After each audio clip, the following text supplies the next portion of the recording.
बागेश्वर धाम पीठ के सरकार धीरेन्द्र शास्त्री जी की, जो देख करके ही लोगों के बारे में पर्ची बना देते हैं जी। ये क्या है? ये कोई आद्य शक्ति का प्रभाव है या ज्योतिष का कोई भाग है? बहुत ही उत्तम प्रश्न है और हमारे छोटे भाई जैसे ही है, बहुत बार उनके लिए पूछा गया है। जिस समय बागेश्वर सरकार का ये पूरा प्रभाव जी समाज में फैल रहा था, उस समय कुछ माइंड रीडर्स भी बैठ कर के स्टूडियो में और बाबा बागेश्वर की शक्तियों को एक तरीके से चैलेंज कर रहे थे। लोगों के मोबाइल नंबर बता रहे थे या उनके मोबाइल के पासवर्ड बता दे रहे थे। ये क्या है? ये माइंड रीडिंग कोई तकनीक है या ये भी कोई विद्या है ज्योतिष के तरह? देखिए, माइंड रीडिंग के बारे में जो हमने, और उस समय भी बहुत सारे चैनल से हमसे पूछा था, तो मनोविज्ञान, मन का एक विज्ञान होता है, उसके आधार पर आपके अपने बच्चे को पढ़ा दीजिए। लेकिन ईश्वरी कृपा वो चैलेंज करना किसी माइंड विज्ञान के बस की बात ही नहीं।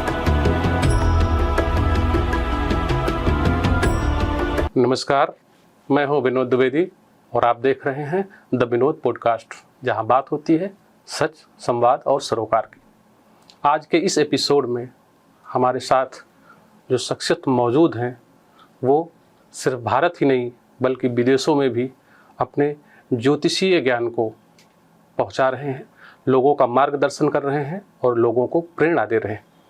आज के इस खास मुलाकात में हम बात करेंगे जीवन के उन सभी पहलुओं पर जिसमें मनुष्य अवसाद की स्थिति में आकर के, डिप्रेशन की अवस्था में आकर के समाज में विकृति उत्पन्न कर रहा है, या ये कह सकते हैं वो अपने जीवन के आदर्शों से विमुख हो रहा है। आचार्य श्री, आपका हमारे इस कार्यक्रम में बहुत बहुत स्वागत है जी। जय माता दी। आचार्य जी, सबसे पहले तो मैं ये जानना चाहूँगा कि ज्योतिष क्या है? बहुत ही उत्तम प्रश्न है और आपकी पूरी टीम का बहुत आभार कि जो इस ऐसे विषयों पर आप ब्रॉडकास्ट करते रहते हैं। आपके माध्यम से तमाम लोगों को बताना चाहता हूँ, हमारे गुरुजन बंधुओं के माध्यम से हमने सुना है कि जो बात दवा से हो न सके वह बात दुआ से होती है। मिल जाए अगर कोई काबिल तो बात खुदा से, भगवान, अल्लाह, गॉड, वाहिगुरु। क्योंकि हम सनातन धर्म जो है, कहते सर्वे सुखिना भवंत, सभी को सुखी देखना चाहता है। विनोद जी, वैसे हम दोनों नाम राशि है और हम दोनों का नाम भी सेम ही है, तो आपके माध्यम से हम बताना चाहते हैं कि ज्योतिष ईश्वर द्वारा बताए हुए डायरेक्शन को बताता है। जैसे ईश्वर आपको कोई डायरेक्शन दे देते हैं कि इस डायरेक्शन से अगर आप कार्य करते हैं, कोई चीज का प्रारंभ करते हैं, तो आपके जीवन में सफलता असफलता का योग बनता है। ईश्वरी जब कृपा, कहते हैं इस कृपा बिन गुरु नहीं, गुरु बिना ना ज्ञान, ज्ञान बिना आत्मा नहीं, गावे वेद पुराण। सबसे पहले समझना आवश्यक है कि ज्योतिष हमें हमारे जीवन में देता क्या है और ज्योतिष का प्रभाव हमारे जीवन में है क्या। ज्योतिष का हमारे जो ऋषियों ने, सप्त ऋषियों ने इस पर विवेचन किया और महादेव, आज शिवरात्रि है, महादेव की कृपा से ज्योतिष का जो संगम हमारे जीवन में आया, ऐसी क्या आवश्यकता आ गई थी कि ज्योतिष का निर्माण हुआ। और ज्योतिष का निर्माण जब हुआ तो उसके पीछे कुछ तो रहस्य होगा। जब मनुष्य अनंत जन्मों के कर्मों का बोझ लेकर इस पृथ्वी लोक पर आता है, कहते शरीर का बोझ तो डॉक्टर ठीक कर देते हैं, लेकिन आत्मा का बोझ कौन ठीक करेगा। गोस्वामी जी ने कितनी सरलता से कहा है कि कर्म अधीन विश्व करी राखा। हमें हमारे ऋषियों के माध्यम से, हमारे पूर्वजों के माध्यम से बार बार इंडिकेशन हमें मिलता है कि हम अपने जीवन में क्या बोझा लेके आ रहे हैं। हमारे जो कर्म है वही बोझा हम लेके आ रहे हैं। अंग्रेज लोग जान गए, जिन हमारे संस्कृति को ले जाकर के हम बाहर की कंट्री में जाते हैं। अभी वहां पे हमें गोरे दंपत्ति मिले लंदन के अंदर, तो उनके जीवन में नॉलेज आ गया है कि हमारे जीवन में हम कार्मिक कनेक्शन लेके आते हैं। हमारे ऋषि, हमारे पूर्वज, हमारे गुरुजन बिंद समझाते समझाते थक गए कि भैया आपके जीवन में आपने कर्म का बोझा लेके आए हैं, आप मुट्ठी बांध के आते हैं और इतना सारे कर्म को लेकर के आते हैं, लेकिन जब आप जाते हैं तो खाली हाथ जाते हैं। कैसे पता भाई? शरीर का हो सकता है संस्कार आपका कम हो जाए, कर्म कम हो जाए, लेकिन आत्मा के कर्म का परिचय जो है ज्योतिष के माध्यम से होता है कि जब आत्मा के ऊपर जितना बोझा आप लेके आ रहे हैं उस पे किस प्रकार के कैसे कर्म आपके जीवन में है। सकल पदार्थ है जगमाही, कर्महीन नर पावत नहीं। आप अपने जीवन में जब आ रहे हैं तो किस प्रकार के कर्मों को लेकर आ रहे हैं वह ज्योतिष के माध्यम से पता चलता है। आपके जीवन में किस प्रकार के ऋण लगे हुए हैं, माता का ऋण लगा है, मित्र का, नौकर का, भाई का, बहन का, वो सारे जो कर्म है और उसी कर्म को जो है क्लीन करने का कार्य जो है ज्योतिष करता है। और सही ज्योतिषी और सही आचार्य मिल जाए तो मनुष्य के जीवन में सफलता का योग बनता है और ईश्वर की कृपा प्राप्त होती है। जैसा कि आचार्य जी आपने ये कहा कि ज्योतिष जो है वो महादेव के द्वारा सृजित है जी, प्रेरित किया गया और ज्योतिष की रचना हुई। एक प्रश्न मेरे मन में यहाँ आ रहा है कि ये जो ज्योतिष है ये सिर्फ हिंदू धर्म में ही है या अन्य धर्मों में भी इसकी कोई व्यवस्था है? देखिए दुबे जी, समझना है कि हमारे जीवन में हम किस प्रकार की दृष्टि से हम अपने जीवन को चलाते हैं। हम दुबई जैसे कंट्री में जाते हैं, वहां पे मुस्लिम देश है, हम बाहर सऊदी अरब के मेरे कितने भक्त हैं हम आपको दिखा सकते हैं, क्योंकि हमारे पास तो सभी धर्मों के लोग, और ज्योतिष का कार्य एक धर्म के लिए नहीं है। ज्योतिष को अब जैसे हमने कर्म समझाया तो आप समझना है कि क्या हमारे हिंदू धर्म में ही माता पिता होते हैं, या हिंदू धर्म में भाई बहन का रिश्ता होता है, या हिंदू धर्म में ही पति पत्नी का रिश्ता होता है, या हिंदू धर्म में मित्र और आपका संबंध होता है। तो कर्म तो जितने भी धर्म है, वो चाहे हिंदू हो, मुसलमान हो, सिख हो, ईसाई हो, विवाद का विषय है। क्योंकि अभी 10 साल 15 साल में जो विवाद चल रहा है, हम सबसे पहले अपना परिचय करें कि मैं कौन हूं। तो हम अगर अपना परिचय करेंगे तो हम अगर दुबे जी किसी से पूछ लिया जाए कि आप कौन है, तो क्या बताएगा? मैं कौन हूं, वो अपना नाम बता देगा। लेकिन आप इस शरीर का नाम बता रहे हैं, इस शरीर के नाम बताने से आपका कर्म क्लीन नहीं होता है। तो मैं आपको आपके माध्यम से, और बहुत अच्छा प्रश्न किया है, इतनी जो अव्यवस्था सृष्टि में चल रही है, उथल पुथल चल रहा है, 2 प्रकार की व्यवस्था भगवान ने दिया है संसार में, एक अच्छा दिया है, एक बुरा दिया है। तो हम अगर अच्छे हैं तो हम सबके लिए ज्योतिष का उपयोग है। शैतान है तो कहते हैं न जान न जाए निशाचर माया। जो दुष्ट लोग होते हैं वो कहीं ना कहीं से आपको उनको कोई भय है ही नहीं ना, क्योंकि वो शैतानी ताकतें हैं, निगेटिव नकारात्मक चीजों को संसार में लेके चल रहे हैं। तो ऐसे लोगों के माध्यम से आप धर्म की स्थापना, जो धर्म होगा, धर्म किसी को किसी के जीवन में पीड़ा का योग नहीं बनाता है। हम अपने गुरुओं के माध्यम से सुने हैं। अगर आपके पास ज्ञान आ गया है तो अपने ज्ञान के माध्यम से आप सृष्टि में अच्छे ज्ञान का प्रवाह करेंगे। अच्छा ज्ञान क्या है? जिस ज्ञान से परहित सरिस धर्म नहीं भाई। धर्म क्या है?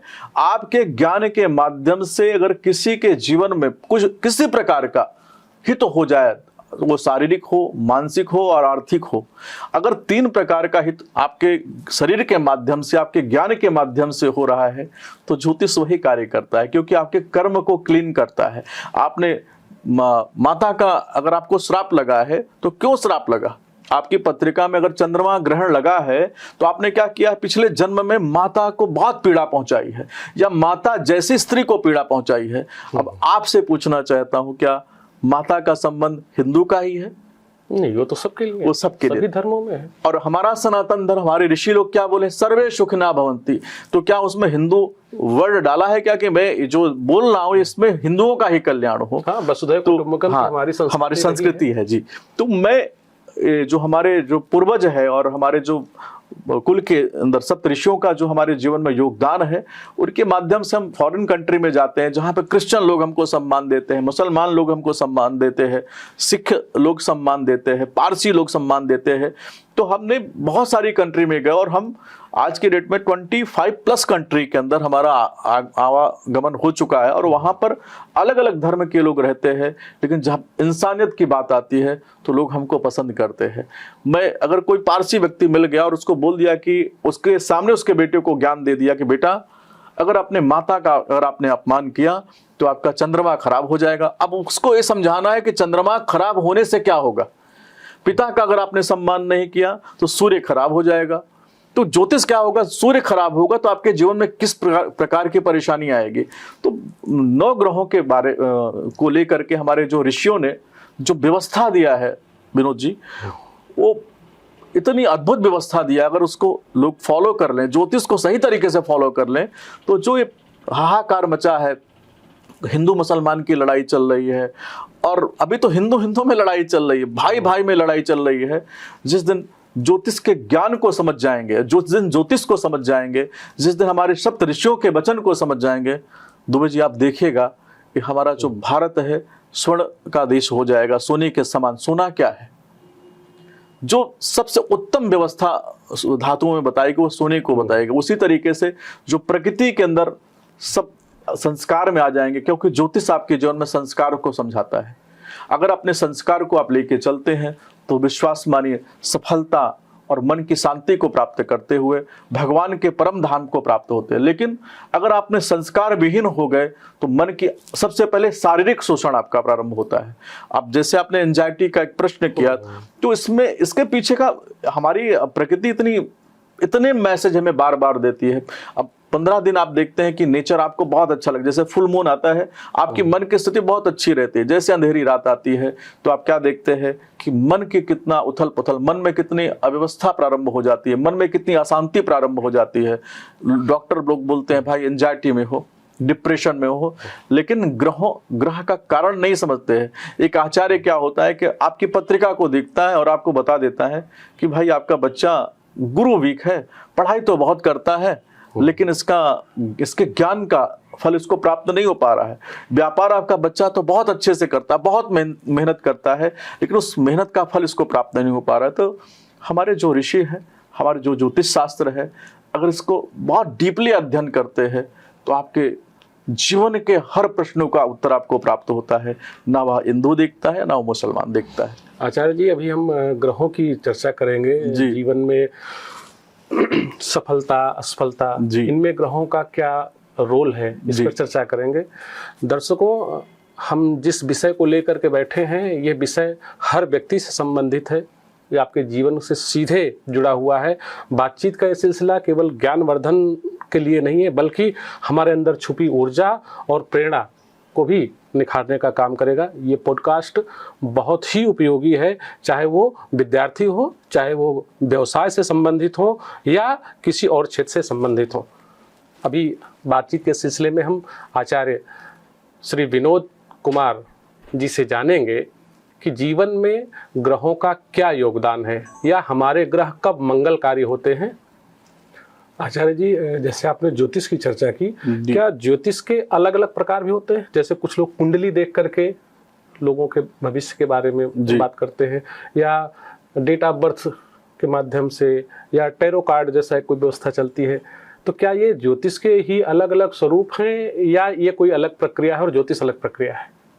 नहीं, बिल्कुल। ज्योतिष में अंक ज्योतिष है, वास्तुशास्त्र है, और टैरो की जो पद्धति है हमारे प्राचीन काल की पद्धति, भारत की ही पद्धति है ना। पहले पर्ची डाल के निकालते थे, पहले पर्ची डालते थे कि इनको सफलता मिलेगी कि नहीं मिलेगी। जो ऋषि लोग सिद्ध किए होते अपने सिद्धि से, और उस पर्ची को निकाल देते थे और बता देते थे जाइए आपका ये कार्य होगा। तो टैरो इसको थोड़ा एडवांस कर दिया है, लेकिन हमारे जो पूर्वज लोग होते थे भोजपत्र पर आपका जो प्रश्न होता था उसको लिखते थे, उसमें सफलता मिलेगी या नहीं मिलेगी।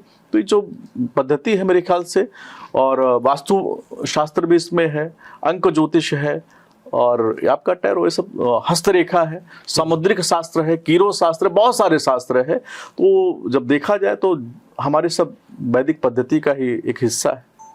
आचार्य जी, यहाँ मैं एक प्रश्न करूंगा आपसे जी। लोगों को देख करके भी जी उनके भविष्य के बारे में या उनके भूत की स्थितियां जो रही हैं उनके बारे में कुछ जानकारी दी जा सकती है? जैसे हम खास करके यहाँ चर्चा करना चाह रहे हैं बागेश्वर धाम पीठ के सरकार धीरेन्द्र शास्त्री जी की, जी। जो देख करके ही जी। लोगों के बारे में पर्ची बना देते हैं। जी। ये क्या है? ये कोई आद्य शक्ति का प्रभाव है या ज्योतिष का कोई भाग है?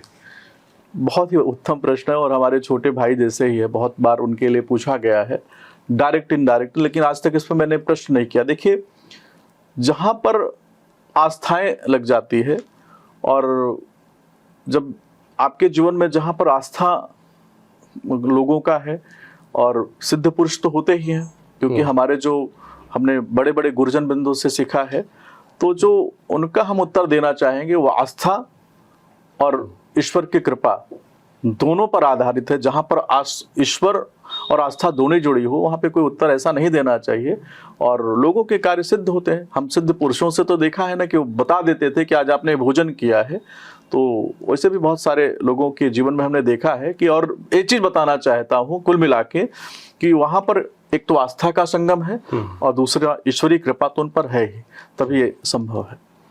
आचार्य, जैसे जिस समय बागेश्वर सरकार का ये पूरा प्रभाव समाज में फैल रहा था, उस समय कुछ माइंड रीडर्स भी बैठ कर के स्टूडियो में और बाबा बागेश्वर की शक्तियों को एक तरीके से चैलेंज कर रहे थे। लोगों के मोबाइल नंबर बता रहे थे या उनके मोबाइल के पासवर्ड बता दे रहे थे।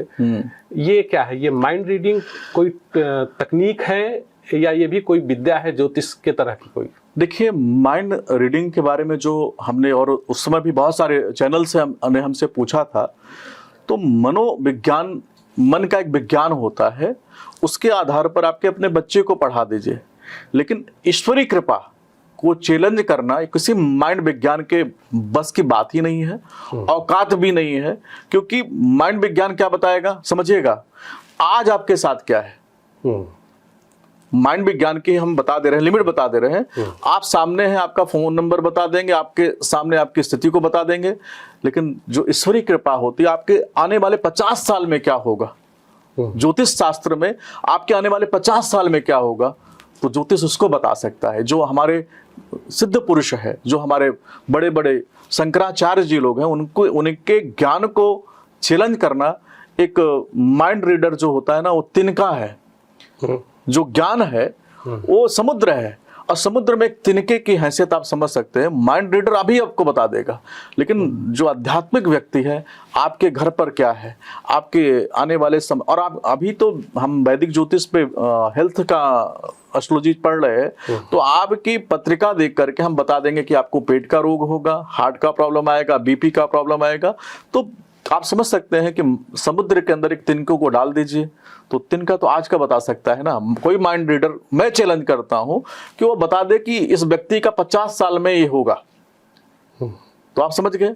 माइंड रीडर क्या करता, प्रेजेंट टाइम पे आपके मन की स्थिति को पढ़ करके, मनोविज्ञान है, इसको हमें हमारे गुरुकुल में पढ़ाया जाता था। ज्योतिष जो भी करते थे, तो कई लोग पढ़ते थे, और किसी लोगों का इंटरेस्ट नहीं हो, क्योंकि उसमें उतना सफलता नहीं है जितना आपके ज्ञान को पढ़ करके। जैसे एक होता है ना, एक ज्ञान को पढ़ करके और आप उस विद्या का निर्माण कर रहे हैं और समाज में उस ज्ञान को बांट रहे हैं। एक तुक्के की विद्या होती है, चल गई तो चल गई, नहीं चली तो नहीं चली। आचार्य, जैसे भी 2025 बीता है जी, और देश और विदेश में तमाम ऐसी घटनाएं हुई हैं जिन्होंने कहीं न कहीं मानवता को या हमारी संस्कृति को हिला के रख दिया जी। वर्ष 2026 प्रारंभ हुआ है जी, क्या स्थिति है इसकी? क्या ये भी पुराने साल जैसा ही होगा या कुछ इसमें मंगलकारी है? विनोद भैया, मैंने एक चैनल के साथ में एक बहुत अच्छा एपिसोड किया था, तो हमने 25 को जो बताया था, 25 फाइनेंस के लिए तकलीफ का साल रहेगा, 26 फाइनेंस तो आएगा, पैसा तो आएगा, लेकिन एक क्लोजर का साल रहेगा। आप इस साल में देखेंगे बहुत सारी चीजें क्लोज होंगी, और 2027 है, हेल्थ की दृष्टि से अच्छा नहीं रहेगा।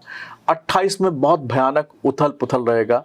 28 के बाद प्रकृति क्या कोई कोरोना जैसी बहुत बड़ी, हाँ जी, आ सकती है जी, और 28 के बाद प्रकृति फिर बैलेंस होगी। मीन्स 2027-25 के जैसा ही गुजरेगा क्या? नहीं, कुछ हेल्थ का, कुछ लोगों को अभी इस साल में भी जैसे हार्ट और बीपी का बहुत ध्यान रखना है, क्योंकि इस सूर्य का वर्ष है। सूर्य सीधा अटैक ब्रेन को करता है, तो बीपी का सीधा प्रभाव कहाँ रहता है? चंद्रमा मनुष्य हो जाता है। चंद्रमा को भी वो डैमेज करता है और ब्रेन को भी डैमेज करता है, हार्ट को भी डैमेज करता है और ब्रेन को भी। तो इस साल बीपी का, जितने भी हमारे दर्शक हैं, आपके दर्शक हैं, बीपी का बहुत ध्यान रखें और अपने हार्ट का ध्यान रखें। आचार्य, जैसे वर्तमान में जो युवा है जी, वो आध्यात्म को बहुत कम मानता है। उसका ये मानना है कि आध्यात्म या ज्योतिष अंधविश्वास है। तो क्या ये उसकी विचारधारा सही है? बहुत ही उत्तम आपने प्रश्न किया है। किसी के क्या होता है ना, ज्योतिष ये है, भोजन है एक प्रकार का, एक आपके जीवन, जिसको डायरेक्शन तो संसार में किसको नहीं चाहिए, मुझसे पूछिए। जब अमेरिका जैसा देश को डायरेक्शन चाहिए, आप पहले यही ट्रंप जी के लिए पूजा चल रही थी आपके, और बहुत सारे हमारे कोई बड़े बड़े महाराज आज भी हम जानते हैं, कितने लोग ट्रंप की पूजा करा रहे थे उस समय। लंदन, यूनाइटेड, जहां पे गोरे रहते हैं, इतना एडवांस, इटली में भी अगर आज पूजा कराई जाती है, सऊदी अरबिया के लोग भी आज धर्म को मानते हैं। तो ये जो ज्योतिष है, क्या है, ज्योतिष किसी के मानने और ना मानने पे निर्भर नहीं है। जिस प्रकार से कोई हॉस्पिटल खोल के बैठा है, बोले भाई मैं दवाओं में विश्वास नहीं करता, कितने लोग बोलते हैं, तो क्या वो चिल्लाता है कि नहीं आके मुझे खाओ, आप मेरे यहाँ एडमिट हो। जब जिसको आवश्यकता होती है तो ढूंढते ढूंढते वो हॉस्पिटल पहुंच जाते हैं। उसी प्रकार से ज्योतिष क्या है, आपको पुकारता नहीं कि आप आओ। अगर कोई पुकार रहा है, अब हमारे यहाँ कोई ले 4 महीने की वेटिंग चल रही है, जो बड़े धर्म गुरु है या जो आचार्य है, उनके यहाँ 2-2, 3-3 महीने की वेटिंग चल रही है। तो ज्योतिष भी अगर जिसको फ्री फंड में बांट रहे हैं, तो गली मोहल्ले के कोई डॉक्टर बैठे हैं, वो दे देते हैं। लेकिन जब अच्छे डॉक्टर के पास जाते हैं, अच्छे आचार्य के पास आप जाते हैं, तो आप क्या देखते हैं कि आपको 2 महीने 3 महीने की वेटिंग है। तो ज्योतिष भी, मेरे जो युवा पीढ़ी है उनको समझाना चाहता हूँ, ज्योतिष आपको मानने के लिए नहीं बनी है, ज्योतिष आपके जीवन में संस्कार को देने के लिए बनी है। किस ज्योतिष से आपको क्या मिल रहा है उसको समझिए, कि अगर आपने पिता का सम्मान नहीं किया तो सूर्य पीड़ित होने ही जा रहा है, और सूर्य पीड़ित होगा तो आपके जीवन में, कितने हमारे दर्शक हैं विनोद जी, बोलते हैं कि हमारे जीवन में पद प्रतिष्ठा की परेशानी चल रही, नौकरी नहीं मिल पा रही है, नौकरी मिल गई तो प्रमोशन नहीं मिल पा रहा है। तो ज्योतिष में देखा जाता है कि ऐसा इसके साथ हो क्यों रहा है। और जब देखा गया तो उसका सूर्य पीड़ित है। तो बोले भाई पिता का सम्मान करते हो? बोले गुरुजी पिता से थोड़ा वैचारिक मतभेद रहता है। तब ज्योतिष का कर्म समझिए, क्या कहता है कि पहले पूजा पाठ तो बाद में होगी, जाके अपने पिता के चरणों को स्पर्श करिए, उनसे क्षमा मांगिए कि मेरे द्वारा जाने अनजाने किसी प्रकार की कोई पीड़ा पहुंची है तो आप क्षमा करें। यही नोएडा के बच्चे की बात है, 4 साल से IAS की तैयारी कर रहा था, नहीं हो पाया, नाम नहीं लूंगा। उसने जाके उपाय किया, दूसरे दिन उसका रिजल्ट आया, वो IAS बन गया। तो समझना है कि अब उसमें मैंने क्या किया, पिता का जो कारक है वह सूर्य ग्रह है, और सूर्य क्या कहता है कि अगर अपने पिता का आप सम्मान करो, मुझे आप जल चढ़ाइए चाहे मत चढ़ाइए। अब पिता का कोई अगर प्रणाम करेगा, पिता का कोई आशीर्वाद लेगा, तो पिता अपने बच्चे के जीवन में क्या देता है? तो धर्म देता है, धर्म देता है, मतलब शुभकामना, मतलब निगेटिव चीज जब हटेगी तो आपको प्रकाश दिखाई देगा। आप जिस प्रकार से ज्योतिष को मानने और ना मानने वाले लोगों के लिए मैं एक चीज बताना चाहता हूँ, सूर्य देव आपके घर में निकले हुए हैं और आप पर्दा लगा के बैठे रहोगे तो क्या सूर्य चिल्ला के बोलेंगे कि आके मेरा प्रकाश लो? जो सूर्य की औरा में जाएगा उसको विटामिन डी की कमी नहीं रहेगी, जो नहीं जाएगा वो अपना विटामिन डी मेडिसिन में मिल रही है, बहुत सारे संसाधन से मिल रही है, आप लेते रहिए। तो मेरे अपने तमाम जो युवा पीढ़ी है, आपके माध्यम से समझाना चाहूंगा कि भैया ज्योतिष मानने ना मानने का विषय नहीं है, ज्योतिष आपको देता क्या है उसको समझने का विषय। अगर उसको आप समझ जाते हैं तो विश्वास मानिए, आप अपने माता का सम्मान करेंगे, पिता का सम्मान करेंगे, अपने भाई बहन का सम्मान करेंगे, मित्र के साथ धोखा नहीं करेंगे, कोई पीड़ित व्यक्ति अगर आपको दिखा तो उसकी मदद कर देंगे। ज्योतिष यही समझाता है। आचार्य, जैसे भी ग्रहों की चर्चा आप कर रहे थे जी, ये जो राशियां हैं जी, क्या राशियों का भी प्रभाव जीवन में रहता है? बिल्कुल रहता है, बिल्कुल रहता है।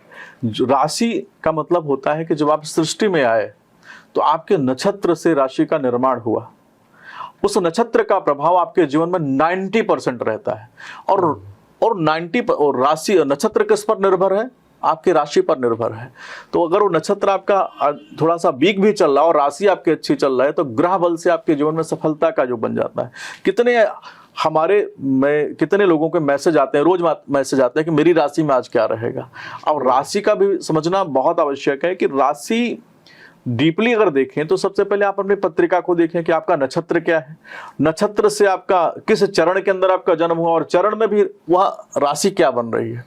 अगर आंख बंद करके अगर आप ज्योतिष के अंदर भाग रहे हैं तो आपको कुछ मिलने वाला नहीं है, थोड़ा बहुत मिल जाएगा। लेकिन अगर प्रॉपर तरीके से अपनी राशि को जान करके अगर उस पर चर्चा करते हैं तो आपको डायरेक्शन मिलती है, आपको कब अच्छा काम करना है, कब आपको चुप बैठना है, वही अगर उसको हम ध्यान करके चलते हैं तो जीवन में सफलता का युग। आचार्य जैसे ये 2026 जी, इसमें किन राशियों के जो लोग हैं उनके लिए ये साल अच्छा होगा, या कौन से ऐसी राशि के लोग हैं जी, जिनको थोड़ा सावधानी रखने की आवश्यकता होगी? देखिए दुबे जी, मैं अभी आपके माध्यम से, क्योंकि अभी प्रकृति का परिवर्तन का समय चल रहा है, जब 100 साल 200 साल में यह योग आता है तो उस समय हम सबको सचेत रहने की आवश्यकता है। मैं अगर बता दूं कि कर्क राशि के लिए घातक है तो आदमी और एंजाइटी में जाएगा, तो मैं एंजाइटी वाला योग हम बताते नहीं है। मैं बता दे रहा हूं कि सबसे पहले अपने नक्षत्र का आप विचार करेंगे कि आपका किस नक्षत्र में जन्म हुआ है और नक्षत्र से किस राशि में जन्म हुआ है। तो सभी के लिए अच्छा है, सभी के लिए बुरा है, क्योंकि प्रगति का अभी डिटॉक्स होने का समय चल रहा है। तो अभी कोविड आया, कोरोना आया, तो क्या कोई राशि को छोड़ा क्या, मैं आपसे पूछना चाहता हूं। ये तो सबको एक बराबर, तो जब प्रकृति का बैलेंस का समय चल रहा है, अगर कोई आपके घर में एक विष आ गया है और उस जहर से हम सबको सावधान रहने की आवश्यकता है। तो जितने दर्शक हमको देख रहे हैं, अगर किसी के जीवन में लो समय चल रहा है तो भी आपको सतर्क रहना है, और किसी के जीवन में अच्छा समय चल रहा है, क्योंकि हम कितने महाराजों को देखते हैं, आचार्यों को देखते हैं। इसमें थोड़ा मेरी हृदय से भिन्नता है कि हम बोल देते हैं कि फला राशि के लिए यह वर्ष बहुत अच्छा रहेगा, और पता चला वही व्यक्ति आके बैठ जाता है, गुरुजी मेरा 50 करोड़ का नुकसान हो गया। तो उसको आपको देखना आवश्यक है कि हम ये इंडिकेशन कर सकते हैं कि भाई आपको थोड़ा अगर धर्म के साथ चलते हैं तो ये साल आपके लिए अच्छा रह सकता है। और आप किसी का बुरा समय चल रहा है, आप धर्म का सहारा ले लीजिए, आपका बुरा समय भी निकल जाएगा। तो मैं अभी तो समझाना चाहता हूं कि अभी 2 साल सभी राशियों को बहुत सतर्क रहने की आवश्यकता है। आपको एंजाइटी का बहुत हाइपर टेंशन, एंजाइटी, आपको कुछ ना कुछ लगेगा, कुछ बुरा हो जाएगा, ये सब विचार आपके जीवन में, तमाम लोगों के जीवन में रहेगा। क्योंकि पिछला साल जो रहा फाइनेंस की दृष्टि से बहुत अच्छा नहीं रहा है। इस साल में मार्च के बाद से फाइनेंस बहुत अच्छा होने जा रहा है, लेकिन हेल्थ का ध्यान रखना, और नेक्स्ट ईयर बहुत सावधानी से अपने हेल्थ का निर्माण करना है, बहुत अच्छे से अपने जीवन को देखना है, ताकि आपके जीवन में सफलता का योग बने। आचार्य जैसे कुछ लोग कहते हैं कि उसने मुझे अपने वश में कर लिया जी, तो ये क्या ज्योतिष का विषय है या कोई और शक्तियां रहती हैं जिनका लोग प्रयोग करके लोगों को अपने नियंत्रण में, अपने कंट्रोल में करते हैं? देखिए, किसी को बस में करना अनुचित है, और देवताओं की स्थिति नहीं होती है। जो देवता लोग होते हैं वो इस विद्या को नहीं अपनाते हैं, और देवताओं की पद्धति भी नहीं है। ये जो पद्धति है शैतानों की पद्धति है। हम क्या करते हैं, कोई जितने भी लोग इस प्रकार का कर्म करते हैं, वो कोई शैतान को पूज लेता है, कोई जिन्नात को पूज लेता है। और मैं इस पे बताना चाहूँगा विनोद जी, बहुत क्लियर करके बताना चाहूँगा कि ये पद्धति होती है, ऐसा नहीं है कि पद्धति नहीं होती है। लेकिन जो देवता और असुर की जब बात आती है तो असुर लोग थोड़ा सा लालच में, लेकिन उसका जो प्रभाव रहता है 1 महीना 1.5 महीने के बाद वो उससे भी डबल नुकसान हो जाता है। तो जो ऐसा लोग करते हैं, ईश्वर की सत्ता को आपको ललकारने की आवश्यकता नहीं है। अगर इतना संभव होता, क्योंकि जो इस पे मेरा बहुत बड़ा एक डिबेट हुआ था, मैं सिडनी में इस पे फोरकास्ट किया हो, तो उसमें मैंने चैलेंज किया कि अगर कोई भी ज्योतिषी है या कोई भी तांत्रिक है, उसको मैं चैलेंज करता हूँ कि अगर उसको इतना ज्ञान है तो हम पाकिस्तान को अपने बस में कर लेते हैं, अमेरिका के जो बड़े बड़े महाशक्ति हैं उनको बस में कर लेते हैं। तो जो इसका समय होता है 24 घंटे से लेके जो वशीकरण करते हैं, और 20 दिन 25 दिन का समय होता है, उससे ज्यादा इसमें कितनी बड़ी क्या साधना कर रहे हो। लेकिन इसका जो दुष्प्रभाव अपने जीवन में मिलता है वो कैंसर रोग के रूप में आ जाता है, लीवर डैमेज हो जाता है, क्योंकि एक बहुत बड़ी एनर्जी को हमने अपने शरीर में स्टोरेज किया और निगेटिव एनर्जी ने हमें हमारे जीवन को बर्बाद कर दिया। तो ऐसे जो लोग हैं उनसे थोड़ा सतर्क रहें और ईश्वर की जो सत्ता है उसको ना ललकारें। मतलब ये जो वशीकरण की जो प्रक्रिया है, हाँ, ये प्रक्रिया वास्तव में है। लोग इसका किसी को अनुचित लाभ हाँ जी के लिए इसका प्रयोग करते हैं। जी जी। आचार्य, जैसे ग्रहों की बात चल रही थी, जीवन में ग्रहों का विशेष प्रभाव रहता है। अगर किसी के कोई ग्रह कमजोर हो तो फिर उसे क्या करना चाहिए? बहुत अच्छा प्रश्न है। अब जैसे कोई भी ग्रह बता दीजिए, कोई ग्रह कमजोर है उदाहरण के तौर पे, उसमें हम बताते हैं कि वो कमजोर क्यों होते हैं और उनको ठीक कैसे किया जाएगा। जैसे मान लीजिए किसी का गुरु कमजोर हो जी, तो उसे क्या करना चाहिए? अब गुरु कमजोर क्यों हुआ? गुरु उनका कमजोर होता है जो अपने पितरों का श्राद्ध नहीं करते, अपने पूर्वजों का सम्मान नहीं करता। अरे बोलते हैं ना कि कुछ नहीं होता, बहुत सारे आप देखिएगा। आज के समय में वर्तमान में लोग जो एडवांस जैसे जी मिथ्या मान रहे हैं, जैसे मान रहे आडंबर और ढोंग मानते हैं कि मृत्यु के बाद मृत्यु भोज करना, ये सब करना, ये सब ड्रामा है जी। और इस पे कल हमारी एक चर्चा भी चल रही थी, बहुत अच्छा चर्चा थी कि कोई ब्राह्मण आपके दो प्रकार का इसमें गुरु जब आपके जीवन में पीड़ित होता है, एक तो पितरों का श्राप लग गया, या आपके कुल पुरोहित का श्राप लग गया, या कोई आचार्य को आपने रात भर बिठा के पूजा कराया, यज्ञ कराया, उसके दक्षिणा देने में आपने थोड़ा सा बदमाशी कर गए और उसको बहुत छोटा समझ लिया। क्योंकि हमारे जो गुरु परंपरा में हम देखते हैं, राजाओं की परंपरा में हम देखते हैं, तो राजा लोग कितना ब्राह्मणों का सम्मान करते थे। भगवान कृष्ण की पद्धति को देख लीजिए, जब उनको पता चला कि उनका मित्र ब्राह्मण सुदामा जब उनके द्वार पे आया, भगवान नंगे पैर भागते हुए रोते हुए गए हैं कि तो आपके हृदय में अगर किस भाव से कोई यज्ञ कर रहे हैं, किस भाव से आप, क्योंकि श्रद्धा का विषय है। अगर गुरु आपको एक्टिवेट करना है, क्योंकि इस कृपा बिन गुरु नहीं, गुरु बिना ना ज्ञान, ज्ञान बिना आत्मा नहीं, गावहि वेद पुराण। अगर आपके जीवन में गुरु सही है, गुरु आपके सारे ग्रह आपसे नाराज चल रहे हैं, रूठे हैं, परेशानी में डाल रहे हैं, अगर अकेला गुरु आपकी पत्रिका में बलवान है तो आपके जीवन में सफलता का योग बन जाएगा। लेकिन अकेला गुरु आपका पीड़ित हो गया, सारे ग्रह आपको राजयोग दे रहे हैं, तो वह राजयोग तो मिलेगा लेकिन स्थिरता नहीं रहेगी। कब वो राजयोग आपसे छिन जाए आप कुछ कहा नहीं जा सकता। तो तमाम लोगों को समझाना चाहते हैं, आप समझ गए कि कुछ छोटी परेशानी नहीं है बृहस्पति का पीड़ित होना। सबसे पहले अपने पूर्वजों का तर्पण श्राद्ध करना प्रारंभ करिए। आपके कुल गुरु की जो परंपरा है उसको आपको समझना बहुत आवश्यक है। और कोई भी ब्राह्मण आपके यहाँ यज्ञ करने आए तो उसको सम्मान जरूर दीजिए। अगर सम्मान नहीं दे रहे हैं, क्योंकि और कई कई जगह शास्त्रों में तो आया है कि अगर पहली गुरु कौन बताई गई, माता बताई गई है। तो हम कुल मिला के अगर आपका गुरु पीड़ित है तो आपका जब कर्म विमुख हो जाता है, धर्म से जैसे आपका विमुख होंगे, वह जब आपके जीवन में संस्कारों से आप विमुख हो जाएंगे तो क्या होगा कि आपका गुरु पीड़ित होकर के आपके जीवन में असफलता, परेशानी का योग बनाएगा। तो आप गुरु की पीड़ा को तो समझ गए। उपाय क्या है? शास्त्रों में ऐसी मान्यता है कि सबसे पहले आपके पूर्वजों का तर्पण करें। जो आपके कुल गुरु आपसे नाराज हैं, कुल गुरु जो आपसे नाराज हैं, उनको आप सम्मान दें, उनसे जाके क्षमा याचना करें। और तीसरा, गाय गंगा गीता का जितना हो सके प्रचार करें। गंगा स्नान के बारे में बताया गया है, गौ माता को जो है भोजन की व्यवस्था करने के लिए बताया गया है। और जो धर्म है, गीता मतलब धर्म, आप अगर पढ़ते हैं, विष्णु सहस्त्र नाम आदि का पाठ करते हैं, गुरुवार का व्रत रखते हैं, चने की दाल को आप डोनेशन करते हैं, बांटते हैं गुड़ के साथ में, हल्दी स्नान करते हैं, तो आपके जीवन में जो बृहस्पति महाराज जी है सुख संपत्ति का योग बनाते हैं और साथ में ज्ञान का योग बनाते हैं। जो ज्ञान के द्वारा धन आता है ना, आपके जीवन में यश कीर्ति का योग बनाएगा। जो अधर्म अज्ञानता में जो धन आता है आपके जीवन में असफलता परेशानी का योग बनाएगा। आचार्य जी से विषय तो बहुत लंबा है, क्योंकि बहुत सारे ग्रह हैं और जैसा कि आपने गुरु ग्रह के बारे में बताया, ये हमारे दर्शकों को बहुत ही इससे एक विशेष जानकारी मिली होगी। अगर उन्हें कहीं ये लगता है कि उनका गुरु कमजोर है तो वो इन उपायों को अपना करके अपने जीवन को श्रेष्ठ कर सकते हैं। आचार्य जी, कई ऐसे प्रश्न हैं जो आम लोगों से संबंधित हैं, जैसे स्वप्न। जी, स्वप्न में देखी हुई घटनाएं, क्या इनका वास्तविकता से कोई संबंध होता है या वो घटनाएं जीवन में उसके आगे घटित होंगी, इसके कोई संकेत होते हैं? इस पर आपका क्या विचार है? बिल्कुल, जो स्वप्न है होता है। स्वप्न क्या है? स्वप्न जो है, अब देखिए हम आपने क्या ज्ञान का मार्ग चल रहा है, आपने पूर्वजों को टच किया, ये स्वप्न लाते कौन है? आप जो आपके पूर्वज है, अगर वो प्रसन्न है तो आपको अलर्ट करने के लिए आ जाते हैं। कहते हैं देवता लोग आपको आके अलर्ट करने के लिए आ जाते हैं। अगर पीड़ित है तो छोड़ देते हैं, बुरे बुरे स्वप्न दिखा के आपको छोड़ देते हैं और आपके जीवन में दुर्घटना परेशानी का योग हो जाता है। हम अपने बचपन में देखते थे ना माता बताते थे, माता जी आज हमने इस टाइप का सपना देखा है।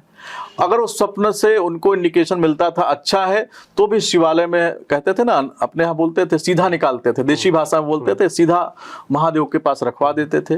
कहते हैं भगवान महादेव के पास तो सभी प्रकार के जितने भी अरिष्ट है उसको दूर करने का सामर्थ्य है। तो स्वप्न आपके जीवन में अगर अच्छे आ रहे हैं तो भी आपके जो पूर्वज है, आपकी कुल देवता कुल देवी आपको इंडिकेशन देते हैं, और बुरे भी आ रहे हैं तो आपको अलर्ट करने के लिए आते हैं। तो स्वप्न विचार में। और दूसरा, प्रातःकालीन अगर आप सुबह 4 बजे के आसपास का कोई स्वप्न देख रहे हैं तो उसको आपको सीरियस लेना चाहिए। अगर अच्छा उसका फल है तो 100% उस पर आपको भी ईश्वर कृपा है, और बुरा है तो आपको ईश्वर अलर्ट कर रहे हैं, वो दोनों के लिए आपको सावधान रहना चाहिए। जैसे स्वप्न की जो महत्ता है वो तो बाबा तुलसी ने भी रामचरितमानस में इसका वर्णन किया है कि राम जी जब वनवास की स्थिति में थे जी, और स्वप्न उन्होंने देखा कि कुछ अनिष्ट सा उनको लगा जी, और उसी समय भरत जी का आगमन होता है जी, तो वो बुरे स्वप्न देख करके सुबह भगवान शिव का रुद्राभिषेक करने लगते हैं जी। तो वास्तव में स्वप्न जो है वो हमें कोई न कोई संकेत देते हैं। जी बिल्कुल देते हैं ना विनोद जी। देखिए हमने बोला ना कि अच्छे स्वप्न देखते थे तो भी माताएं हमारी सीधा हाथ लगवा के शिवालय भेज देते थे, क्योंकि स्वप्न विचार आपके, देखिए हम बोलते भी हैं कि जो शमशान के वासी कौन है, आप इसका इंडिकेशन समझिए कि शमशान के वासी महादेव है, और हमारी जितने पूर्वज होते हैं पहले महादेव के स्थान में ही जाते हैं, तो उसके जो उत्तराधिकारी है महादेव है, और महादेव के माध्यम से हमारे पूर्वजों ने हमारे जीवन में अच्छा होने वाला है या बुरा होने वाला है उसको स्वप्न विचार में आके हमें बता देते हैं। तो उसको सीरियस लेना चाहिए, और स्वप्न कैसा भी आ रहा है, अच्छा भी आ रहा है तो भी भगवान महादेव से प्रार्थना करना है कि प्रभु इसमें किसी प्रकार की रुकावट ना आए, और बुरा आ रहा है तो उनसे आग्रह करना है कि प्रभु हमारी दशों दिशाओं से रक्षा करिए। आचार्य जी, हमारे दर्शकों ने कुछ प्रश्न भी भेजे हैं, उनमें से 1-2 प्रश्नों को मैं लूंगा। जैसे एक दर्शक का प्रश्न था कि जो हम कपड़े सामान्य रूप से हमारे पास जो कपड़े बच जाते हैं उनको हम किसी को दान दे देते हैं जी। कई जगहों पर ये सुनने को या पढ़ने को लोगों को मिला कि कपड़ों का, पहने हुए कपड़ों का दान नहीं करना चाहिए जी। तो इस पे जो भ्रांति है, जो भ्रम बना है, दान तो वैसे श्रेष्ठ है, सत्कर्म है, और पहने हुए कपड़ों का दान नहीं देना चाहिए, इससे अशुभ होगा। इस पर आपका क्या विचार है? बहुत ही अच्छा प्रश्न है, और इस पे बहुत सारे लोगों ने प्रश्न किया है कि इतने महंगे महंगे कपड़े हैं और हम उसको नहीं पहन रहे हैं। तो देखिए, आप दान जब दे रहे हैं तो उस कपड़े को अच्छे से धुलवा करके, पहने हुए कपड़े का समझना है, आपने किसी कपड़े को पहन लिया और कपड़ा पहनने के तुरंत बाद अगर आप देते हैं तो निषेध है। अगर उस वस्त्र को आपने धुलवा करके सूर्य की रोशनी में उसको तपा करके उस वस्त्र को देते हैं तो इसमें निषेध नहीं है। लेकिन अगर आपने वस्त्र पहना, अपना जूठा भोजन कराना चाहिए क्या? नहीं। अगर आप भोजन बच भी गया है तो आप क्या बोलते हैं, उस भोजन को आप किसी को दान में देते हैं क्या? नहीं। उस भोजन को आपको किसी को नहीं करने का अधिकार नहीं है। तो उसी प्रकार से कोई भी व्यवस्था है, अगर आपका भोजन भी आपकी थाली में ज्यादा है तो हमारे गुरुओं के माध्यम से, अपने पूर्वजों के माध्यम से हमने सीखा है कि उस भोजन में से उस हिस्से को निकाल के रख देते हैं कि भैया इतना हम नहीं खा पाएंगे। उसी प्रकार से अगर आपने वस्त्र पहन लिया और पहन के तुरंत उसको देने का निषेध है, क्योंकि आपकी औरा चली जाती है। जब आपकी औरा जाती है तो कोई अच्छे लोग हैं तो ठीक है, बुरे लोग हैं तो आपकी जो औरा है, क्योंकि उसमें एनर्जी आपकी एक्टिवेट है और उससे आपका नुकसान हो सकता है। तो अगर आप किसी को दे भी रहे हैं तो आपका, कहते हैं ना कि फोन दे रहे हैं अपना, तो फोन को रीसेट करके दे दीजिए। अगर लेकिन चालू फोन दे देंगे आप, उसमें सिम कार्ड भी लगा है, सब डिटेल्स है, तो आपके लिए नुकसान हो सकता है। तो अपने तमाम दर्शकों को आपके माध्यम से समझाना चाहते हैं कि अगर आप वस्त्र दे रहे हैं तो उसको धुलवा करके सूर्य के प्रकाश में सुखवा करके अगर आप देते हैं तो कोई उसमें बुराई नहीं है। आचार्य, जैसे आज के समय में वर्तमान की जो युवा पीढ़ी है जी, वो एकदम से अमीर होना चाहती है जी जी, क्या ज्योतिष में ऐसा कोई उपाय है? महत्वाकांक्षी तो होना चाहिए, उसमें कोई बुराई नहीं है। और अमीर होने के भी पहले देखिए, आपके ज्योतिष के उपाय तो हैं, लेकिन ज्योतिष आपको बताता क्या है? ज्योतिष ऐसे नहीं बताता कि जाके कोई बैंक लूट लीजिए या किसी के धन को हरण कर लीजिए।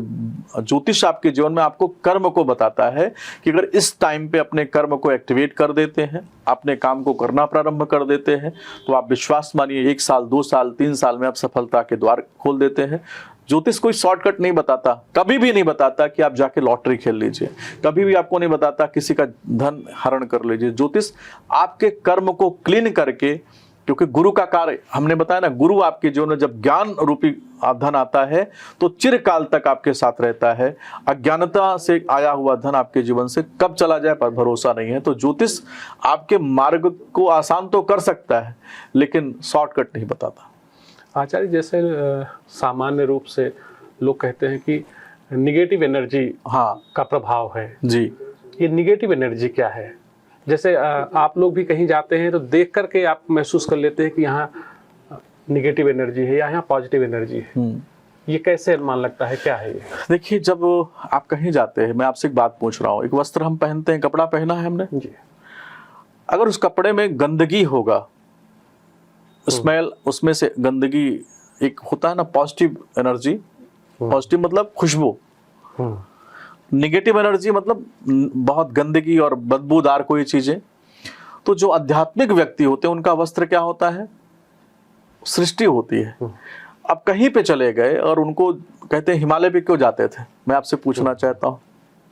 वो नगर के बाहर भी रह सकते थे लेकिन वो हिमालय चले जाते थे एकांतवास के लिए, क्योंकि उनको एनर्जी ऐसी चाहिए जिससे कि वो ईश्वर से अपने आत्मा का साक्षात्कार कर सके और ईश्वर को देख सके, महसूस कर सके। तो सकारात्मक एनर्जी और नकारात्मक एनर्जी, दो प्रकार की एनर्जी सृष्टि में बनाई गई है। हम कहीं पे गए और जहां पर देव कृपा है, देवताओं की कृपा है, उनके कुल गुरुओं का, पूर्वजों का आशीर्वाद है, वहां पे बहुत पॉजिटिव और आपको फील होगा। आपका मन सबसे पहले शरीर पर ही लेके आते हैं, जहां पर जाके आपके मन को प्रसन्नता आ रही है। और 1 घंटा 2 घंटा 3 घंटा टाइम नहीं पता चल रहा है, वहां पर ईश्वर की कृपा है, वो सकारात्मक अच्छी एनर्जी है। जहां पे जाने, गेट पर पहुंचने पे ही आपकी आत्मा दबने लगे, आपको वहां पे स्मेल, गंदी गंदी स्मेल आने लगे, या कुछ निगेटिव और आए, निगेटिव एनर्जी जो जिनको ज्ञान होता है वो देख लेते हैं, वो आने लगे, तो आप वहां पे सतर्क हो जाए।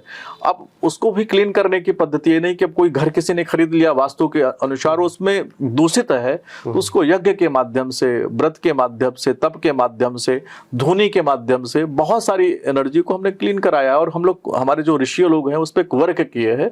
तो हम अगर कोई जगह है, अगर उसको हमने छोड़ दिया है, हमने कपड़े को ही पहनना छोड़ दिया है, 2 साल 3 साल 4 साल में क्या होता है, उसमें स्मेल आना चालू हो जाता है, तो उसको धुलाई करना, उसको क्लीन करना बहुत आवश्यक है।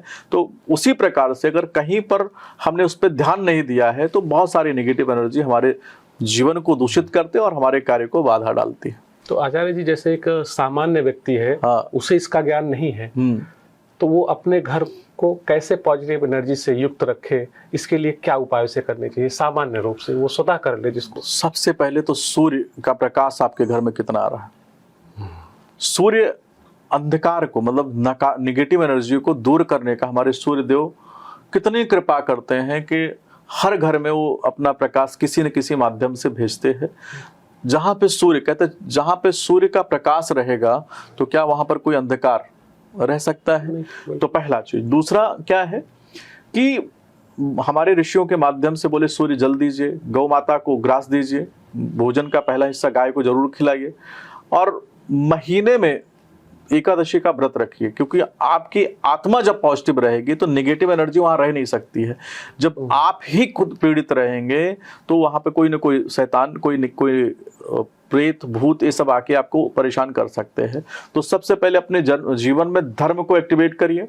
धर्म जब आपके जीवन में जागृत होगा तो आप विश्वास मानिए, आपके घर में कोई नेगेटिव चीजें नहीं रहेगी। अब दूसरा आया, आपके घर की सफाई बहुत आवश्यक है। आपके घर का रसोई घर बहुत अच्छी जगह पे होना चाहिए, अग्नि कोण पर होना चाहिए, जल का स्थान सही जगह पे होना चाहिए, नॉर्थ ईस्ट के डायरेक्शन में आपका मंदिर होना चाहिए।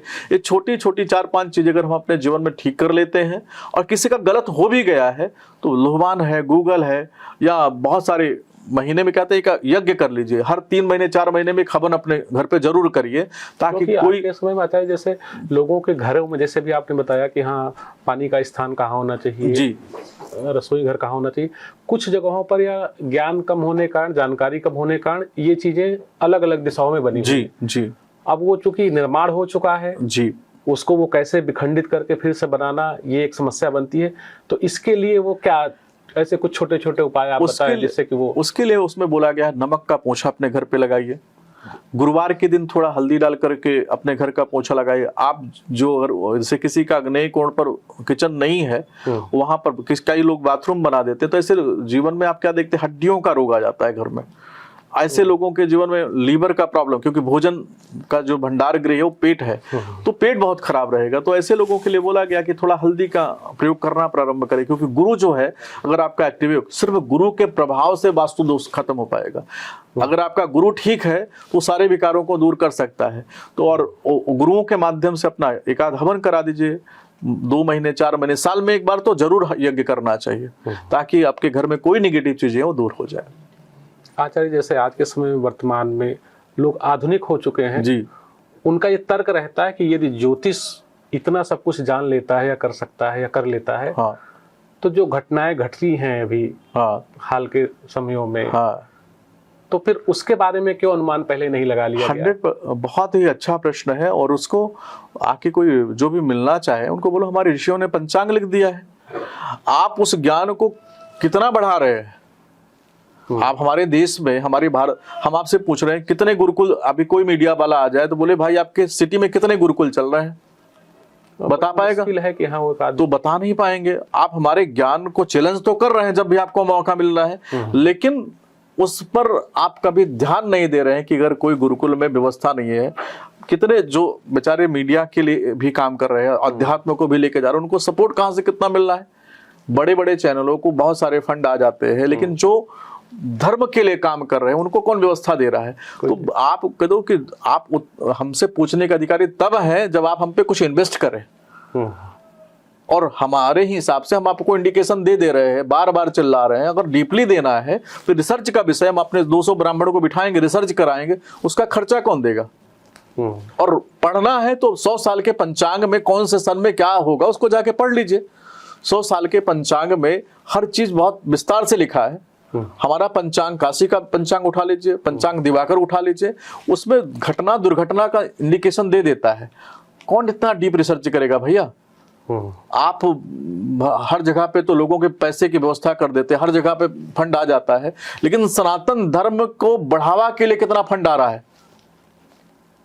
आपके घर पे गाय है, गाय के लिए सब चिल्ला तो रहे हैं, गौ माता की रक्षा होना चाहिए, उसके लिए हर घर में कौन सा आप फंड दे रहे हैं? तो आप सरकार पूछने का अधिकार, राजा को हम लोग बता देते थे कि इस समय आप युद्ध हार जाएंगे, इस समय नहीं जाना, क्योंकि राजा हमारी सेवा में लगे रहते थे, हमारे ज्ञान का सम्मान करते थे। लेकिन आज की जो व्यवस्था है दुबे जी, आप समझिएगा, आपको क्वेश्चन आंसर तो चाहिए। अगर एक ब्राह्मण लिख दिया कि इस साल में, इस महीने में दुर्घटना का योग है, सावधान रहें, पंचांग ने लिख दिया है, आप सरकार को चाहिए कि भाई सारे ज्योतिषियों को सम्मान दें। आप उनसे बोले कि भाई इस पे आप अपना अपना विषय रखिए। अगर 10,000 ब्राह्मण बैठेंगे, 2,000 3,000 उसको आपको बता देंगे इस महीने में, इस घड़ी में इस टाइप की घटना घट सकती है। तो घटना दुर्घटना, हम भगवान नहीं है, लेकिन हम आपको इंडिकेशन दे देते हैं। जब आप दे देंगे कि जब हम आपके हेल्थ को अपडेट दे देते हैं, कितने साल में ये बीमारी आपको आ रही है, किसको दे रहे हैं? जो हमसे पूछने आ रहा है, जो हमको पेमेंट कर रहा है, जो हमारी फीस दे रहा है, हमको हमारे मेहनत का फल हमको दे रहा है। ब्राह्मण की मेहनत को कौन समझा है? राजाओं के बाद किस ब्राह्मण की मेहनत को किसी ने समझा ही नहीं है, इसलिए सनातन धर्म का विनाश हो रहा है। हमारे आदि गुरु शंकराचार्य जी थोड़ा बोल देते हैं कि इस टाइप का ऐसा है। जब आपके जीवन में राजा पतन के मार्ग पर चला जाए, धर्म की व्यवस्था आपके जीवन से हट जाए, और उसके बाद आप प्रश्न करें कि आप बताइए, बाहर की कंट्री में जो हमको बुलाते हैं, 1-1 महीने का इंडिकेशन लिखा देते हैं, गुरु जी क्या ध्यान रखना है। आप ये एक लोगों का नहीं, बहुत सारे लोगों को, हम भक्तों को बताते हैं, और अलग अलग धर्मों के लोगों को बताते हैं कि उन्होंने पूछा, उनको बताया कि इस चीज से सावधान रहिएगा, आपको इस प्रकार की घटना, तो उनको बचा दिया जाता है। लेकिन दुर्भाग्य है भारत का कि यहाँ पर इस विद्या का पतन 40 साल में जितनी स्पीड में हुआ है, कितने गुरुकुल बंद हुए हैं, और उन लोगों का बहुत बहुत धन्यवाद है जो इतने पीड़ा के बाद भी गुरुकुल चला रहे हैं। अगर सच में पूजनीय है तो उनको प्रणाम करना है, क्योंकि वो लोगों ने इतना पीड़ा के बाद भी, इतना यातनाओं के बाद भी गुरुकुल को खींच रहे हैं, वो सींच रहे हैं, तो धन्यवाद है। और जिनको ऐसा प्रश्न करना है कि तो पहले गुरुकुल पे आप इन्वेस्ट करिए, आप रिसर्च सेंटर बनाइए ना। आप विज्ञान के लिए इतना पैसा दे रहे हैं तो आप ज्योतिष के लिए पैसा खर्च, एक आप ज्योतिष अनुसंधान बना दीजिए। और ज्योतिष अनुसंधान भाई देखिए, जब विज्ञान नहीं था तो उससे 1000 पुराना पंचांग निकाल लीजिए, उसमें सूर्योदय और सूर्यास्त को बता दिया जाता था। चंद्रमा ग्रहण इसी टाइम पे लगेगा। विज्ञान के पहले कौन बताता था, मैं आपसे पूछना चाहता हूँ। हाँ, कहीं ज्योतिष पंचांग यही तो थे, ज्योतिष पंचांग ही थे ना। तो आप सरकार के, आपके माध्यम से सरकार को अगर इस पे प्रश्न करना है, लोगों को प्रश्न करना है, या बड़े बड़े उद्योगपतियों को प्रश्न करना है, तो उनको बोलो कि ज्योतिष अनुसंधान केंद्र बनवा दें, जहां पे हमारे योग्य, हम तो कुछ नहीं है, ऐसे ऐसे विद्वान आचार्य हैं जो आपका एक एक चीज, घटना दुर्घटना लिख देंगे और उनकी न्यूज आना चाहिए कि भाई इस महीने में ये फला आचार्य ने, जिसकी भविष्यवाणी बहुत अच्छी हो उसको आप आगे बढ़ाइए।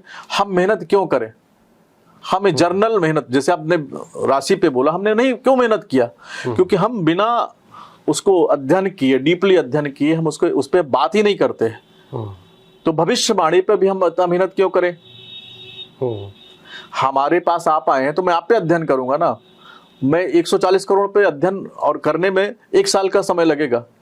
1 साल के अंदर जो ऑफिस के लोग हैं, परिवार के लोग हैं, रिश्तेदार हैं, हम लोग कहाँ, हम भूखे मर जाएंगे सर। तो इस सरकार को आपको सचेत करना चाहिए। अगर आप अध्यात्म लेके आए, पहले राजा महाराजा मानते थे तो उस समय व्यवस्था अलग थी, अभी की व्यवस्था थोड़ा सा, अब लोग फिर सरकार धीरे धीरे ध्यान दे रही है और सब अच्छा होगा।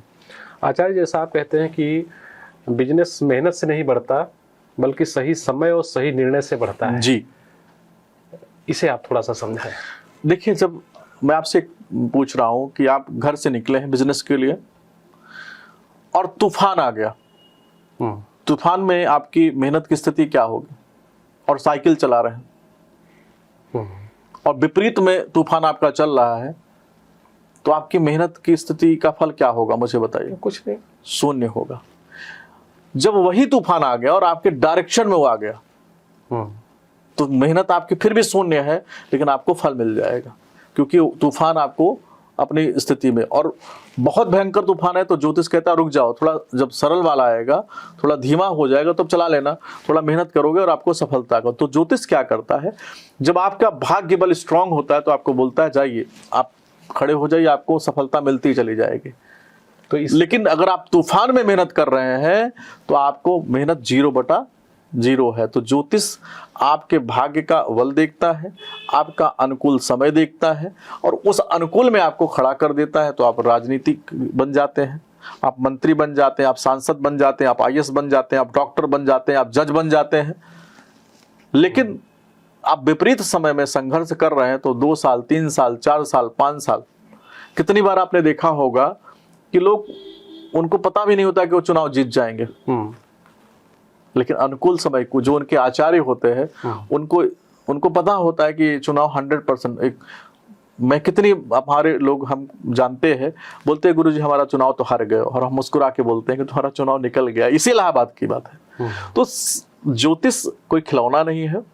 ज्योतिष आपके सही समय को बता के, ज्योतिषी क्या करता है, आपकी कुंडली में रिसर्च करता है कि अभी कोई ग्रह इसको पीड़ा तो नहीं दे रहा है, वो सही समय में भी उसको भी एक्टिवेट करके आपके जीवन में सफलता का द्वार खोल देता है। और जब बुरा समय होता है तो आपसे बोलता है कि यज्ञ करिए, सही समय का इंतजार करिए। सही समय का मतलब माता वैष्णो देवी से बड़ा तो कोई नहीं है। माता वैष्णो देवी ने सही समय के लिए गर्भजूमनी में जाके अधिवास किया।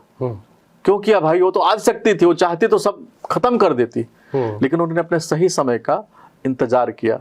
तो हमारे जो सत्पुरुष लोग होते हैं, गुरु लोग होते हैं, जो घर के बुजुर्ग लोग होते हैं, जब तूफान चल रहा होता है तो कहते नहीं कहीं बाहर निकलने की जरूरत नहीं है, और जब अच्छा समय होता है तो बोलते जाओ, क्यों सो रहे हो। हमारे माता पिता बचपन में उठा देते थे ना, लेकिन जब किसी दिन खुद बरसात हो रही है, तूफान चल रहा है, तो माँ बाप उठाते थे क्या कि नहीं उठ जाएगा तो चला जाएगा। तो ज्योतिष का कार्य है कि जब अच्छा समय होगा तो आपके जीवन में सफलता का द्वार खोल देगा, जब बुरा समय होगा तो बहुत सारी निराशा, निगेटिव चीजों को एक्टिवेट करता है। तो हमारे गुरुओं के माध्यम से जो हमें आचार्य देखते हैं, उन तमाम लोगों को बताना चाहता हूं कि अगर आपका भक्त आपके पास आया है, आपको फॉलोवर आपके पास आया है, तो उसका अच्छा और बुरा समय देखें और कुछ ना देखें। बुरे समय में कौन कौन ग्रह उसको पीड़ा दे सकते हैं उसको देखें, और बुरा समय है तो उसको हरि भजन में लगा दीजिए, यज्ञ में लगा दीजिए, अध्यात्म में लगा दीजिए। क्योंकि कमाई तो होना चाहिए ना, या धन का हो या धर्म का हो। तो जब बुरा समय है तो आपको धन तो नहीं आने वाला है, तो धर्म को खूब बढ़ा दीजिए दुगुना। और जब धन का समय है, अच्छा समय है, तो उसमें धन के साथ धर्म जोड़ के चलिए, ताकि आपके जो। आचार्य जी, यहाँ एक प्रश्न मेरे माइंड में आया है जी। जैसे धर्म की आप बात कर रहे हैं, आध्यात्म के विषय में आपका क्या मत है? जीवन में आध्यात्म की कितनी उपयोगिता है? बहुत अच्छा। सबसे पहले तो हम कौन है विनोद जी, हम कौन है इसको जानना बहुत आवश्यक है। मेरे से अगर कोई पूछे, आपसे कोई पूछे आप कौन है, आप है कौन? बस सामान्य सा आदमी बोल देगा मैं ये हूँ, मेरा ये नाम है। ये तो इस संसार का रिश्ता है। ये बहुत डीपली प्रश्न आपने पूछा है। ये जो शरीर के संबंध आप बता देंगे, लेकिन आप कौन है? जो शरीर के अंदर बैठे हैं, इस शरीर का साथ छोड़ दें तो आप कौन है? तो हम एक आत्मा है। हेड ऑफिस कहाँ है? हम यहाँ पे वर्क वीजा पे आए हैं। वर्क वीजा पे आके हम परमानेंट घर बनाने में लगे हैं। ये घर बना दें, फैक्ट्री बना दें। और वीजा कौन सा लेके आए हैं? वर्क वाला वीजा लेके आए हैं क्या? नहीं, टूरिस्ट वीजा पे आए और वर्क वीजा का काम कर रहे हैं। तो जब हमारे पास, हमको समझना है कि हमारा समय निर्धारित है कि कितने साल का वीजा आपको मिला है। ईश्वर उसको बता देते हैं कि हमारे पास कितने साल का वीजा मिला। और सबसे पहले हम एक आत्मा है। अगर कोई, इस शरीर का नाम आचार्य विनोद कुमार ओझा है, इस शरीर का नाम है विनोद जी दुबे नाम है, लेकिन हमारी जो इस शरीर के अंदर हम बैठे हैं, इस शरीर हमारा एक घर है। इस घर के एड्रेस पे हम बैठे हैं, तो इस एड्रेस का परिचय तो हम जानते हैं, लेकिन जो एड्रेस में रहता है उसका परिचय हम नहीं जानते। इस शरीर के लिए हम स्नान करा देते हैं, भोजन की व्यवस्था देते हैं, कपड़े की व्यवस्था देते हैं, मान सम्मान पद प्रतिष्ठा सबकी व्यवस्था हम दे देते हैं, लेकिन इस आत्मा की व्यवस्था हम क्या देते हैं? मोबाइल है ना आपका, इसकी बैटरी लो होती है कि नहीं होती है? तो जो इस शरीर के अंदर विराजमान है, उसका भोजन क्या है? उसकी एनर्जी क्या है? वो धर्म का भोजन करता है, उदारता का भोजन, दया करुणा का भोजन करता है कि आपके अंदर दया कितना है, करुणा कितना है। तो हम अध्यात्म बस इतना समझे, क्योंकि ज्योतिष में इतनी चर्चा हो गई, इस पे एक एपिसोड बहुत बनाएंगे अध्यात्म पे। प्रतिदिन इस आत्मा के लिए भी कुछ वर्क करना आवश्यक है। और हमारे हृदय में इतना जरूर याद रहना चाहिए कि हम चाहे वर्क वीजा पे भी आए हैं तो समय लिमिटेड है, और टूरिस्ट वीजा पे हम आए हैं तो भी, क्योंकि यहाँ पर कोई परमानेंट आया ही नहीं है भैया। आपका जो वीजा लगा है, किसी का 50 साल का लगा है, किसी का 100 साल का लगा है, हाईएस्ट 100 साल का लगा है। और मतलब चलो हम 80 साल में हमने अपने जीवन का कितना वर्ष निकाल दिया है। हमने शरीर की व्यवस्था के लिए जो हमें अपने टूरिस्ट वीजा पे हमने बहुत सारे घर प्रॉपर्टी बना दिया, ये छूट जाएगा। तो इस आत्मा के लिए हमको कुछ न कुछ करना है। और आत्मा किस चीज से प्रसन्न होती है? इसका भोजन क्या? ईश्वर। इसको आत्मा का जो कनेक्शन है परमात्मा के साथ में है। और आत्मा को जब परमात्मा से ज्यादा नहीं, 10 मिनट भी आप चार्ज कर रहे हैं, तो आप कुछ भी बनाइए, कुछ भी बिगाड़िए, आपको कोई फर्क नहीं पड़ेगा। क्योंकि आपको पता है कि हम यहाँ पर जब तक चाहे टूरिस्ट वीजा में भी जी रहे हैं तो 5 स्टार होटल में रह रहे हैं, और जब यहाँ से जा रहे हैं तो हमको किसी चीज का मोह नहीं, क्योंकि हम अपने साथ धर्म लेके जा रहे हैं। तो अब आपको बोला ना, धन और धर्म, ये संसार का जो व्यवस्था वो धन से चलेगा, और संसार और परमात्मा का जो व्यवस्था वो धर्म से चलेगा। तो इस शरीर के लिए तो आप कितना भी कुछ बनाइए, वो ठीक है, उसके लिए आपको संस्कार क्लीन करना है। जितने भी बुरे संस्कार, हम क्योंकि अपने कर्म को काटने के लिए आए, जो भी आपसे भी मेरी मुलाकात हुई है तो कोई ना कोई संस्कार होगा, तभी हमारी मुलाकात हुई है। लेकिन अध्यात्म इतना समझना है कि ईश्वर को जो सत्ता है, आप समझिएगा कि बच्चा आपका बेटा प्रधानमंत्री बन के आ जाए तो आपके गली मोहल्ले में क्या स्थिति रहेगी, शहर में क्या स्थिति रहेगी। लेकिन अगर आपका बच्चा चोरी या कोई गलत चीज में आ जाए तो आपके मन की व्यवस्था क्या रहेगी। तो ईश्वर के यहाँ से हम आए हैं, वो वर्क वीजा पे नहीं आए हैं, हम टूरिस्ट वीजा पे आए हैं। जब उनके यहाँ हम प्रधानमंत्री बन के जाते हैं और जब माला पुष्पहार लेके हमारा लोग स्वागत करते हैं, प्रधानमंत्री कैसे बनते हैं? जब ईश्वर को हम प्रतिदिन याद रखते हैं, अपने अच्छे कर्म को करके धर्म को साथ लेके जाते हैं, तो पूरा देवता लोग हमारा स्वागत करते हैं, जो भी हमारे आराध्य हमारा वेलकम करते हैं। लेकिन जो हम बहुत दूषित होके अपनी आत्मा को, आपकी जो जमा पूंजी था उसका भी लॉस करके जाते हैं, तो हमारी गली मोहल्ले का भी पड़ोसी हमसे बात करता है क्या? नहीं, बोलेगा ये तो 2 रुपये का मोहताज है, इसके पास तो कुछ है नहीं, चलो छोड़ो, कुछ स्वागत के लिए भी नहीं मिलता है। तो आपको आपकी आत्मा को स्वागत की डायरेक्शन में लेके जाना है, कि आपकी आत्मा को लोगों की इग्नोरेंस के लिए लेके जाना है। जो देवता लोग हैं आपके, सब लोग आपको इग्नोर कर दे और फिर आपको आके कमाई के लिए आना है, तो आप ऐसी कमाई करके जाइए कि बार बार आने जाने का चक्कर खत्म हो जाए और लोग आपको मतलब बुरी दृष्टि से ना देखें कि इसने तो कोई धर्म किया नहीं। यमराज के लोग आपको, यमराज की यातना हमको सहनी पड़े, करे तो खाली हाथ आया, क्योंकि हम वहां से क्या लेके आए हैं? ब्याज पे पैसा लेके आए हैं आत्मा का। ये शरीर हमको क्या मिला है? ये शरीर हमको इसलिए मिला है कि हम धर्म के माध्यम से जो हम वहां से कुछ लेके आए हैं, उस ऋण को चुकाने के लिए मिला है। और पता चला हम और माइनस होके जाएंगे तो यमराज के लोग यातना देंगे। तो समझ गए होंगे कि हमारा आने का आप हमारे पास आए तो पर्पज है ना, बिना पर्पज के तो आए नहीं है। अब इस पर्पज को किए बिना हम लोग चले जाते तो आपको बुरा लगता है कि नहीं लगता? तो उसी तरीके से हम ईश्वर के पास से आए हैं, तो हम पर्पज लेके आए हैं। अगर उस चीज को नहीं करेंगे तो ईश्वर को बुरा लगेगा, और ईश्वर को बुरा लगेगा तो हमको फिर यमराज की यातना सहना पड़ेगा। उस यातना के बाद हमको फिर आके कमाना पड़ेगा, फिर धर्म। और जितनी बार हम अपना ये जो कर्ज है चुकाएंगे नहीं ना, तब तक हमको ईश्वर यमराज की यातना और संसार के बंधन में भेजते रहेंगे। तो इस बंधन में आना है, यमराज की यातना सहना है। तो आप जो कर रहे हैं करते रहिए, लेकिन आपको अपने लाडले बनना है। आप पीएम बन के जाना चाहते हैं, राष्ट्रपति बन के जाना चाहते हैं कि सारे देवता लोग आपका स्वागत करें, तो उसके लिए ईश्वर की अनुकरण करना आवश्यक है, ईश्वर की उपासना करना आवश्यक है, आत्मा को परमात्मा के साथ जोड़ना बहुत आवश्यक है। आचार्य जी, जैसा कि सामान्य रूप से ये देखा जाता है कि लोग अपने करियर के लिए तमाम उपाय करते हैं। विद्यार्थियों के लिए ज्योतिष में क्या ऐसा उपाय है जिससे उनका करियर सुनहरा हो सके? बहुत उत्तम प्रश्न है। जो हमारे यूथ है, आपका एजुकेशन में मन नहीं लग रहा है, जब आप एजुकेशन जहां आप करते हैं, पढ़ाई करते हैं, वहां पे मोर पंख रखें और एक साथ में एक क्रिस्टल, कोई भी क्रिस्टल रख लीजिए, गोला क्रिस्टल जरूर रखिए, और उस क्रिस्टल को और मोर पंख को अपने साथ रखते हैं तो एजुकेशन में जो आपका फोकस है वो बढ़ेगा और आपके जीवन में सफलता का योग बनेगा। आचार्य, जैसे सामान्य स्थिति है, गृह क्लेश अक्सर घरों में देखने को मिलते हैं, ज्योतिष में इसका कोई उपाय है जिससे गृह क्लेश से मुक्ति मिल सके? बिल्कुल।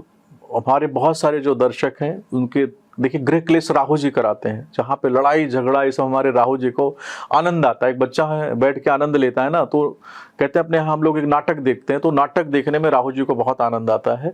तो राहु जी का उपाय है, शनिवार के दिन 1.25 किलो जौ होता है और एक नारियल, अपने पूरे परिवार के लोगों का हाथ लगा करके गंगा जी में जल प्रवाह करिए और प्रार्थना कीजिए कि हे राहु जी, हमारे जीवन में जो हमारे परिवार में तनाव का योग है इसको दूर करिए, इसको करिए, लाभ होगा। आचार्य जी, 2-3 प्रश्न मेरे दर्शकों के हैं। जैसे एक दर्शक का प्रश्न है कि 2026 में उनको अपने घर की इच्छा है, उसकी पूर्ति के लिए क्या उपाय हो सकता है? देखिए, बिना विशुद्ध कुंडली देखे नहीं हो सकता है, लेकिन फिर भी मैं मंगल का संबंध बता रहा हूँ।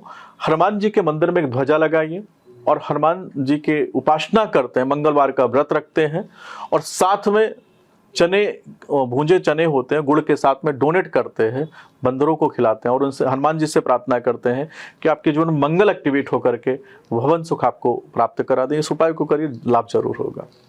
आचार्य जी, क्या ज्योतिष में कर्ज मुक्ति के भी कोई उपाय है? बहुत है। माँ लक्ष्मी जी का एक बहुत अच्छा उपाय बता रहा हूँ। इस उपाय को फ्राइडे के दिन करना, शुक्रवार के दिन करना है। प्रातः कालीन जब सुबह सुबह इस उपाय को स्नान करने के बाद थोड़ा सा कच्चा दूध लेना है और चावल लेना है, बहते हुए जल में ओम श्री महालक्ष्मी नमः, और उनसे अपने पूर्व जन्मों का, जिस स्त्री के जीवन में पीड़ा आपके द्वारा पहुंची है उसके लिए क्षमा मांगना है। इस उपाय को 7 शुक्रवार के दिन कर लीजिएगा। आप देखेंगे जो आपके जीवन में कर्जा है वो धीरे धीरे खत्म हो जाएगा। कोर्ट कचहरी या मुकदमे सामान्य स्थिति है, इससे मुक्ति का भी कोई उपाय हमारे ज्योतिष में है? बिल्कुल है। शनिवार के दिन शनि मंदिर में जाइए या पीपल वृक्ष के नीचे जौ के आटे के अंदर आपको दीपक बनाना है और उसमें 4 मुखी दीपक बना करके शनि जी के लिए उसको जला देना है और उनसे प्रार्थना कीजिएगा कि जो आपके जीवन में बंधन योग है या कोर्ट कचहरी का योग है वह दूर हो जाए। 21 शनिवार को इस प्रयोग को कर लीजिएगा, आप देखेंगे 2-3 शनिवार के बाद आपके जीवन में सफलता का योग बन जाएगा। आचार्य जी, ये समोसा बांटने का क्या लाभ होता है? देखिए, समोसा वैसे तो राहु जी का और शुक्र शनि तीनों का कारक है, क्योंकि समोसा में खट्टी चीज़ें भी हैं, आलू भी है और साथ में मैदा भी है। लेकिन ज्योतिष का अध्यात्म की दृष्टि से इसका प्रभाव बताया गया, लेकिन ज्योतिष में ऐसा कोई वर्णन नहीं मिलता। लेकिन मैं मानवता के नाम पे बोलूँगा कि अगर आप गरीबों को समोसा खिलाते हैं तो उनकी ब्लेसिंग से आपका जो है राहु ठीक होता है और शनि ठीक होता है।